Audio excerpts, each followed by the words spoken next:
So we're in the front orchard here, which it looks a little barren for now because we have lots of baby fruit trees of all varieties.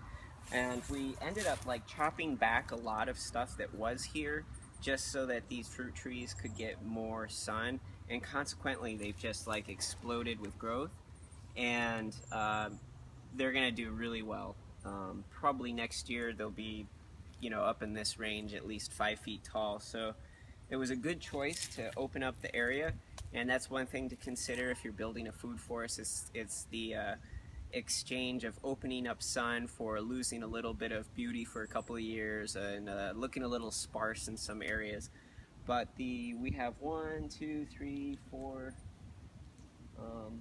four persimmons out here, and they're all doing really great. So we have two different types of American varieties, and then two different types of Asian varieties.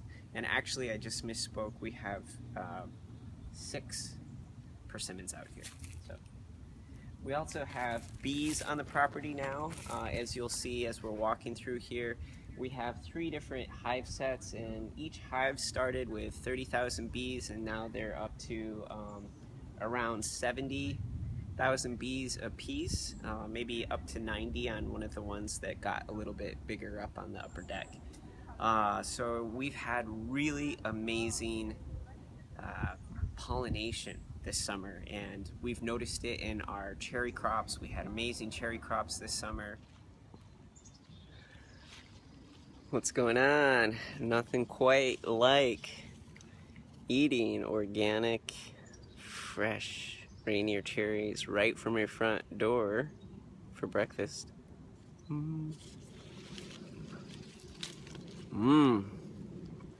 So juicy and delicious.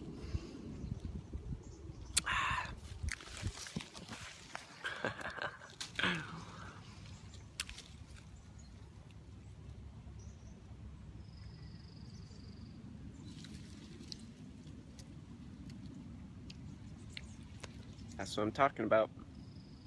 You'll never have food like this in the grocery store, ever.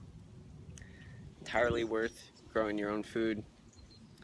Best for your health, best for the planet, and just tastes good. And just in our annuals and stuff around the property, everything's getting pollinated, which is great because last year pollination was okay, but it's not like it is this year. So if you are having permaculture food forest, or you're just doing some food forest in your yard and you know somebody who's a beekeeper, I would highly recommend hosting or getting into that hobby yourself, because it does help with your production rates. So as you can see, it's a little bit sparse in here, but we have all sorts of herbs and perennial flowers, and they're coming along. So next year this is going to be a lot fuller in here, and we're going to get that sort of full wildflower, lots of biodiversity, lots of beautiful smells. And in the meantime, we're just going to have to deal with it being a little empty. But as I said before, things are coming along. We've got all sorts of persimmon and sage and valerian, and just really awesome. We've got some Jerusalem artichokes here, and we're going to be growing more of these. These are a great regional tuber that's a lot like a potato but better flavored. So we also last year planted a bunch of really tiny little sea berries that were also about this big.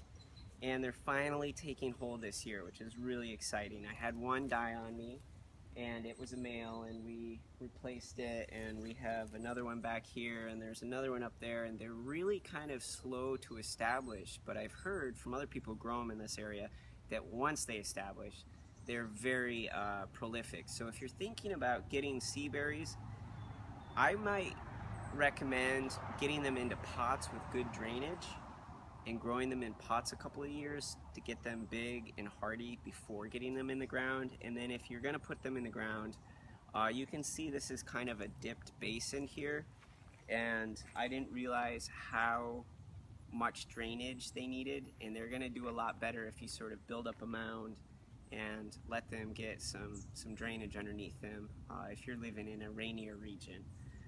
We got some new herbs this year. These are so amazing. These are pineapple sage and honeydew sage, and they're so aromatic. This whole area just I wish you could smell it. That's all.